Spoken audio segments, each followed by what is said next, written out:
கொல்கத்தா பயிற்சி மருத்துவர் பாலியல் வன்கொடுமை வழக்கில் கைதானவரிடம் உண்மை கண்டறியும் சோதனை மேற்கொள்ள சிபிஐக்கு அனுமதி வழங்கப்பட்டுள்ளது. கொல்கத்தாவில் முதுநிலை பயிற்சி மருத்துவர் பாலியல் வன்கொடுமை செய்யப்பட்டு கொலை செய்யப்பட்ட சம்பவம் நாடு முழுவதுமாக பெரும் அதிர்வலைகளை ஏற்படுத்தியது. சிபிஐ விசாரித்து வரக்கூடிய இந்த வழக்கில் முக்கிய குற்றவாளியான சஞ்சய் ராய் என்பவர் கைது செய்யப்பட்டுள்ளார். அவரிடம் உண்மை கண்டறியக்கூடிய சோதனை மேற்கொள்ள கொல்கத்தா உயர்நீதிமன்றம் அனுமதி அளித்துள்ளது. இதையடுத்து அவரிடம் செவ்வாய்க்கிழமை சோதனை நடத்தப்படும் என்றும் தெரிகிறது. இதனிடையே சஞ்சய் ராய் வீட்டில் சோதனை மேற்கொண்ட சிபிஐ அதிகாரிகள் அவருடைய குடும்பத்தினரிடம் விசாரணை மேற்கொண்டனர்.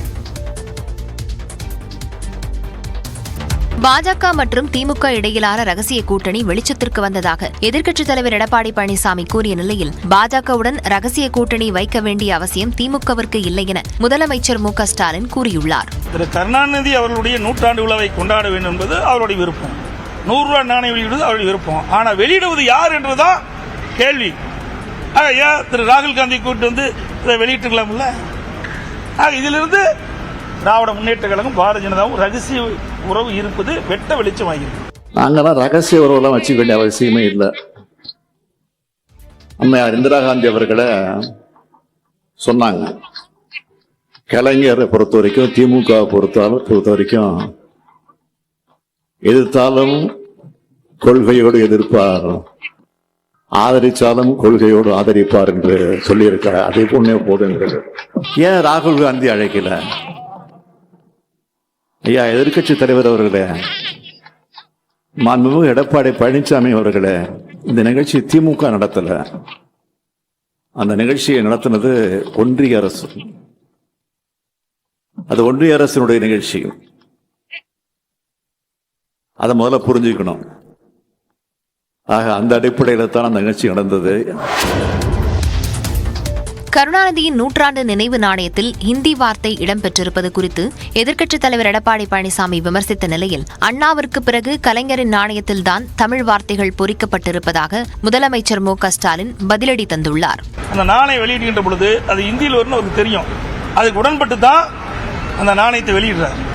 ஆக இதிலிருந்து நான் எண்ணி பாருங்க, தமிழ் என்று மூச்சுக்கு 300 தடவை சொல்லுகின்ற ஸ்டாலின் இன்றைக்கு இந்திக்கு ஏன் இவ்வளவு முக்கியத்துவம் கொடுக்கிறார்? நாணயம் வெளியிடுகிற போது ஒன்றிய அரசு இந்தியில தான் எழுதி அப்புறம் ஆங்கிலத்தில் எழுத்துக்கள் அமைஞ்சிருக்கும். ஆக அந்த தமிழ் வெல்லும் எழுத்து தமிழ் தான் எழுதப்பட்டிருக்கு. இதை கூட அவர் பார்க்காம, இதை கூட புரிஞ்சிக்காம தெரிஞ்சிக்காம இப்படி ஒரு எதிர்க்கட்சி தலைவர் நமக்கு வந்து வாச்சிருக்காரு அப்படின்னு தான் நமக்கு வருத்தமா இருக்கு. கருணாநிதி 100ஆண்டு நாணயம் வெளியீட்டு விழா தமிழ்நாடு அரசு நடத்திய விழாதான் என எதிர்க்கட்சித் தலைவர் இபிஎஸ் தெரிவித்துள்ளார். கருணாநிதி நாணய வெளியீட்டு விழாவில் ஏன் ராகுல் காந்திக்கு அழைப்பு விடுக்கப்படவில்லை என இபிஎஸ் கேள்வி எழுப்பியிருந்த நிலையில் அது மத்திய அரசு விழா என முதலமைச்சர் மு க ஸ்டாலின் விளக்கம் அளித்திருந்தார். இந்த நிலையில் அறிக்கை வெளியிட்டுள்ள இபிஎஸ், விழா அழைப்பதில் எந்த இடத்திலும் மத்திய அரசின் துறை பெயர் இடம்பெறவில்லை என்றும் தமிழ்நாடு அரசின் இலச்சினை இடம்பெற்றிருந்த நிலையில் தமிழ்நாடு அரசின் தலைமைச் செயலாளர் தான் அழைப்பு விடுத்திருந்தார் எனவும் கூறியுள்ளார். எனவே ராகுல் காந்தி, சோனியா காந்தி அல்லது மல்லிகார்ஜுன கார்கே ஆகியோரை அழைத்திருக்கலாம் என்றும் இபிஎஸ் தெரிவித்துள்ளார். நிதி ஆயோக் கூட்டத்தில் பங்கேற்காத முதலமைச்சர் தந்தையின் நாணய வெளியீட்டு விழாவுக்கு பாஜக தலைவர்களை வருந்து அழைத்துள்ளதாகவும் குற்றம் சாட்டியுள்ளார். மேலும் எம்ஜிஆர் 100ஆண்டு விழாவையொட்டி மாவட்டந்தோறும் பல்வேறு நலத்திட்டங்களை தொடங்கி வைத்ததாகவும் எம்ஜிஆர் நினைவு 100 ரூபாய் நாணயத்தை மத்திய அரசு வெளியிட்ட நிலையில் விழாவை தாங்களே நடத்தியதாகவும் தெரிவித்துள்ளார். கருணாநிதி 100ஆண்டு நினைவு நாணயம் வெளியீட்டு விழாவில் பாதுகாப்புத்துறை அமைச்சர் பங்கேற்றதில் திமுகவுடன் எந்தவிதமான ரகசிய கூட்டணியும் இல்லை என்று மத்திய இணையமைச்சர் எல் முருகன் தெளிவுபடுத்தியுள்ளார். பாருங்க, ஒரு மத்திய அரசாங்கத்துடைய இதை நான் ரொம்ப தெளிவாக பார்க்குறேன். இது ஒரு அரசாங்கத்துடைய நிகழ்ச்சியில், தமிழ்நாடு அரசாங்கத்தின் ஏற்பாடு செய்த நிகழ்ச்சியில் எங்களுடைய மத்திய அமைச்சரை கலந்து கொண்டிருக்கிறார்கள். இது ஒரு அரசாங்கத்துடைய நிகழ்ச்சியில் கலந்து கொண்டதில் எந்த அரசியல் இல்லை, எந்தவித அரசியலும் இல்லை. கருணாநிதிக்கு 100 ரூபாய் நாணயம் வெளியிடுவது என்பது அரசு நிகழ்ச்சி என்றும் காங்கிரஸ் கட்சியுடைய முன்னாள் தலைவர் ராகுல் காந்தி, தமிழக காங்கிரஸ் உள்ளிட்டோர் அதனை வரவேற்றிருக்கக்கூடிய நிலையில் காங்கிரசுக்கு எந்தவிதமான பிரச்சனையும் இல்லை என்று தமிழ்நாடு காங்கிரஸ் கமிட்டியின் தலைவர் செல்வ பெருந்தகை தெரிவித்துள்ளார். ஒரு விழா, அந்த விழாவை யார் எடுத்தாலும் மகிழ்ச்சியோடு நம்ம தமிழ்நாட்டுடைய தலைவர் கலைஞர் அவருக்கு எடுக்கிறது எங்களுடைய பிரச்சனை. நிலையில் சென்னை அண்ணா சாலையில் செய்தியாளர் பேசிய சீமான், திமுகவுக்கும் பாஜகவுக்கும் கொள்கை மாறுபாடு இல்லை என்று விமர்சித்தார். பிஜேபிக்கும் திமுகவுக்கும் என்ன கொள்கை மாறுபாடு இருக்குதுன்னு நீங்க நினைக்கிறீங்க? சும்மா எதிர்க்கிறது மாதிரி எதிர்ப்பாங்க, நம்மளை ஏமாற்றுவதற்கு. தேர்தல் நேரத்தில் பேசுவாங்க, விளையாட்டு போட்டியா அவரை கூட்டி வந்தா நடத்துவாங்க, நலத்திட்டமா அவரை கூட்டி வந்தா நடத்துவாங்க. ஆளுங்கட்சியா இருக்கும்போது எதிர்க்கட்சியா இருக்கும்போது கோபேக் மோடி, கருப்பு கொடி கருப்பு பலூன். ஆளுங்கட்சியானா வெல்கம் மோடி, வெள்ள குடை. நினைவு நாணயம் வெளியீட்டு விழா குறித்து தேசிய கட்சியினிடையே உலாவரக்கூடிய கருத்துக்கள் அரசியல் வட்டத்தில் பரபரப்பை ஏற்படுத்தியுள்ளன. திமுக பாஜக இடையே ரகசிய உறவு இருப்பதாக ஏபிஎஸ் விமர்சித்திருந்த நிலையில் பாஜக தீண்டத்தகாத கட்சியா என்று அண்ணாமலை கேள்வி எழுப்பியுள்ளார். சென்னையில் செய்தியாளர்களிடம் பேசிய அவர், எம்ஜிஆருக்காக பெரிய அளவில் நிகழ்ச்சி நடத்தாமல் விட்டது அதிமுக செய்த தவறு என்றார். சித்தாந்த அடிப்படையில் இருவரும் எதிரும் புதிருமாக நேர் துருவத்தில் பயணித்துக் கொண்டிருக்கின்றோம். அதில் எந்த மாற்று கருத்தும் இல்லை. அதுல எடப்பாடி பழனிசாமி அவர்கள் பயன்படுத்தக்கூடிய வார்த்தை ரகசிய உறவு. இதை பயன்படுத்தக்கூடிய எடப்பாடி பழனிசாமி அவர்கள் எதற்காக பாரதிய ஜனதா கட்சியோடு இருந்தார் என்பதே இன்னைக்கு ஒரு கேள்விக்குறி.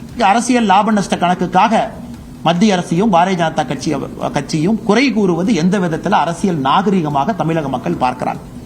நாளைக்கு புரட்சி தலைவி அம்மா அவர்களுக்கு விழா எடுக்க வேண்டும் என்றாலும் கூட பாரதிய ஜனதா கட்சி முதல் ஆளாக களத்தில் இருக்கும். ரகசிய உறவுங்கிறது என்ன வார்த்தை நான் சொல்றேன். ரகசிய உறவுனா பாரதிய ஜனதா கட்சி தொடக்கூடாத கட்சியா? பாதுகாப்புத்துறை அமைச்சர் ராஜ்நாத் சிங் விரும்பியதாலேயே கருணாநிதி நினைவிடத்திற்கு அழைத்து சென்றதாகவும் அண்ணாமலை விளக்கம் அளித்தார். தமிழ்நாட்டின் 50வது மற்றும் புதிய தலைமைச் செயலாளராக முருகானந்தம் பொறுப்பேற்றுக் கொண்டார். தமிழ்நாடு அரசின் தலைமைச் செயலாளராக இருந்த சிவ்தாஸ் மீனா அக்டோபர் மாதத்துடன் ஓய்வு பெற உள்ள நிலையில் தமிழ்நாடு ரியல் எஸ்டேட் ஒழுங்குமுறை ஆணைய தலைவராக நியமிக்கப்பட்டார். முதலமைச்சரின் தனிச் செயலாளர்களில் முதன்மையானவராக இருந்த எம் முருகானந்தம் தலைமைச் செயலாளராக நியமிக்கப்படுவார் என்று நியூஸ் 18 தமிழ்நாடு தொலைக்காட்சி செய்தி வெளியிட்டது. அதனை உறுதி செய்யும் வகையில் தமிழ்நாட்டின் புதிய தலைமைச் செயலாளராக எம் முருகானந்தம் நியமிக்கப்பட்டுள்ளார். தமிழ்நாட்டின் 50வது தலைமைச் செயலாளராக பொறுப்பேற்றுக் கொண்ட அவர் முதலமைச்சரை சந்தித்து வாழ்த்து பெற்றார். தமிழ்நாட்டின் 3வது பட்டியலின தலைமைச் செயலாளர் என்ற பெருமையை முருகானந்தம் பெற்றுள்ளார். 1986ஆம் ஆண்டு எம்ஜிஆர் ஆட்சியில் முதல் பட்டியலின தலைமைச் செயலாளராக பத்மநாபன் நியமிக்கப்பட்டார். அவர் 2 ஆண்டுகள் அப்பதவியில் இருந்தார். அவரைத் தொடர்ந்து 1998ஆம் ஆண்டு கருணாநிதியின் ஆட்சியில் ஏபி முத்துசாமி 2வது பட்டியலின தலைமைச் செயலாளரானார். அவர் 3 ஆண்டுகள் பதவியில் நீடித்தார். லேட்டரல் என்ட்ரி மூலம் மத்திய அரசின் உயர் பதவிகளுக்கு ஆட்களை நியமிப்பதற்கு பாஜகவின் கூட்டணி கட்சியான லோக் ஜனசக்தி எதிர்ப்பு தெரிவித்துள்ளது. மத்திய அரசின் 45 உயர் பதவிகளுக்கு லேட்டரல் என்ட்ரி மூலம் ஆட்களை சேர்ப்பதற்கு மத்திய அரசு அறிவிக்கை வெளியிட்டுள்ளது. இதற்கு எதிர்க்கட்சித் தலைவர் ராகுல் காந்தி ஏற்கனவே எதிர்ப்பு தெரிவித்திருந்த நிலையில் பாஜகவின் கூட்டணி கட்சியான லோக் ஜனசக்தியும் எதிர்ப்பு தெரிவித்துள்ளது. செய்தியாளர்களிடம் பேசிய அக்கட்சியின் தலைவரும் மத்திய அமைச்சருமான சிராக் பாஸ்வான், மத்திய அரசின் எந்த பணி நியமனத்திலும் இடஒதுக்கீட்டு முறை கட்டாயம் பின்பற்றப்பட வேண்டும் என்றார். இடஒதுக்கீடு கடைபிடிப்பதில் சாக்குப்போக்கு சொல்வதற்கே இடமில்லை என்ற சிராக் பாஸ்வான் இது தொடர்பாக மத்திய அரசிடம் பேசுவேன் என்றார்.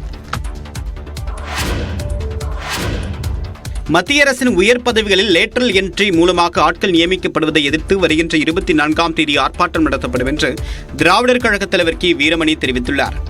மத்திய அரசில் இணை செயலாளர்கள், கூடுதல் செயலாளர்கள் பொறுப்புகளில் தனியார் துறைகளை சேர்ந்தவர்களை நியமிக்கக்கூடிய வகையில் மத்திய பணியாளர் தேர்வாணையம் அறிக்கை வெளியிட்டுள்ளது. இதற்கு கண்டனம் தெரிவித்திருக்கூடிய கி வீரமணி, மத்திய அரசு தங்களுக்கு வேண்டியவர்களை நியமனம் செய்யக்கூடிய முயற்சி என்று கூறியுள்ளார். மேலும் இந்த 45 நியமனங்கள் மூலமாக மத்திய அரசில் தற்போது பணியாற்றக்கூடிய அதிகாரிகளின் பதவி உயர்வும் பாதிக்கப்பட வாய்ப்பிருப்பதாகவும் தெரிவித்துள்ளார். அரசியல் சட்டத்திற்கு எதிரான இடஒதுக்கீட்டையும் சமூக நீதியையும் அடியோடு புறக்கணிக்கக்கூடிய இந்த நியமனத்தை கண்டித்து தமிழ்நாடு முழுவதுமாக வருகின்ற 24ஆம் தேதி திராவிடர் கழகம் சார்பில் ஆர்ப்பாட்டம் நடத்தப்படும் என்றும் கூறியுள்ளார். பர்கூர் அருகே தனியார் பள்ளியில் மாணவி பாலியல் வன்கொடுமை செய்யப்பட்டதில் அங்கு நடைபெற்ற என்சிசி முகாமே போலியானது என்ற அதிர்ச்சி தகவல் வெளியாகியுள்ளது. கடந்த 5ஆம் தேதி முதல் 9ஆம் தேதி வரை என்சிசி முகாம் நடைபெற்ற நிலையில் பள்ளி வளாகத்திலேயே 17 மாணவிகள் தங்கியிருந்தனர். இந்நிலையில் கடந்த 8ஆம் தேதி பள்ளி ஆடிட்டோரியத்தில் தூங்கிக் கொண்டிருந்த 8ஆம் வகுப்பு மாணவி பாலியல் வன்கொடுமை செய்யப்பட்டார். இச்சம்பவம் தொடர்பாக பள்ளி தாளாளர் சாம்சன், முதல்வர் உள்ளிட்டோர் கைது செய்யப்பட்டனர். இதனிடையே பள்ளியில் நடந்த என்சிசி முகாமே போலியானது என்ற அதிர்ச்சி தகவல் வெளியாகியுள்ளது. ஓய்வு பெற்ற சிஆர்பிஎஃப் உதவி ஆய்வாளர் ஒருவரை என்சிசி கமாண்டர் என கூறி பயிற்சி நடத்தியுள்ளனர். இந்நிலையில் இந்த வழக்கில் குற்றத்தை மறைக்க உடந்தையாக இருந்ததாக கூறி ஆசிரியை கோமதி என்பவரையும் காவல்துறையினர் கைது செய்துள்ளனர்.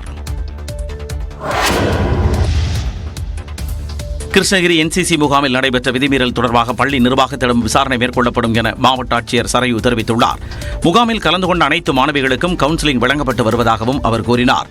இந்த நடந்த அசம்பாவிக சம்பவத்தை பொறுத்த வரைக்கும் இதுவரைக்கும் 11 பேரை போலீஸ் அரெஸ்ட் பண்ணியிருக்கோம். என்சிசி கேம்ப்னு சொல்லி வெளியேருந்து ஆளுங்க வந்து இந்த மாதிரி கேம்ப் நடத்தியிருக்காங்க.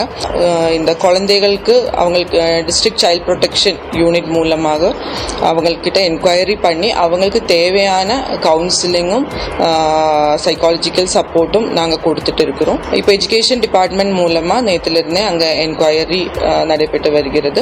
அவங்க ஸ்கூலை பொறுத்த வரைக்கும் அவங்களுக்கு தேவையான எல்லா பெர்மிஷன்ஸும் எடுத்திருக்காங்களா. இதுக்கு முன்னாடி இந்த மாதிரி கேம்ப் அங்கே விதிமீறலோட நடந்திருக்கா, இதெல்லாம் நாங்கள் என்கொயரி பண்ணிட்டு வர்றோம். இதனிடையே கிருஷ்ணகிரி என்சிசி முகாமுக்கும் தங்களுக்கும் எந்த தொடர்பும் கிடையாது என என்சிசி தலைமை அலுவலகம் விளக்கம் அளித்துள்ளது.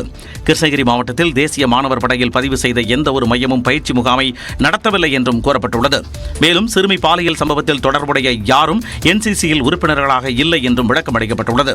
இந்த வழக்கில் நாம் தமிழர் முன்னாள் நிர்வாகியான சிவராமன் கைது செய்யப்பட்டுள்ள நிலையில் அவரது நண்பர்கள் முரளி மற்றும் சீனிவாசன் ஆகியோரும் கைது செய்யப்பட்டுள்ளனர்.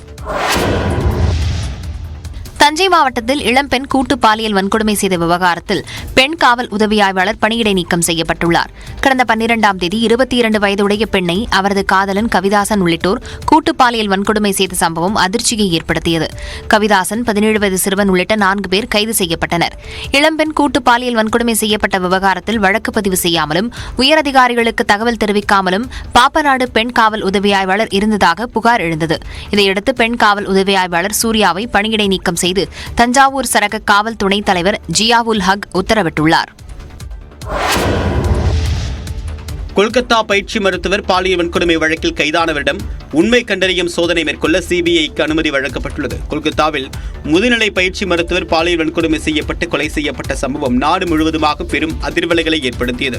சிபிஐ விசாரித்து வரக்கூடிய இந்த வழக்கில் முக்கிய குற்றவாளியான சஞ்சய் ராய் என்பவர் கைது செய்யப்பட்டுள்ளார். அவரிடம் உண்மை கண்டறியக்கூடிய சோதனை மேற்கொள்ள கொல்கத்தா உயர்நீதிமன்றம் அனுமதி அளித்துள்ளது. இதையடுத்து அவரிடம் செவ்வாய்க்கிழமை சோதனை நடத்தப்படும் என்றும் தெரிகிறது. இதனிடையே சஞ்சய் ராய் வீட்டில் சோதனை மேற்கொண்ட சிபிஐ அதிகாரிகள் அவருடைய குடும்பத்தினரிடம் விசாரணை மேற்கொண்டனர்.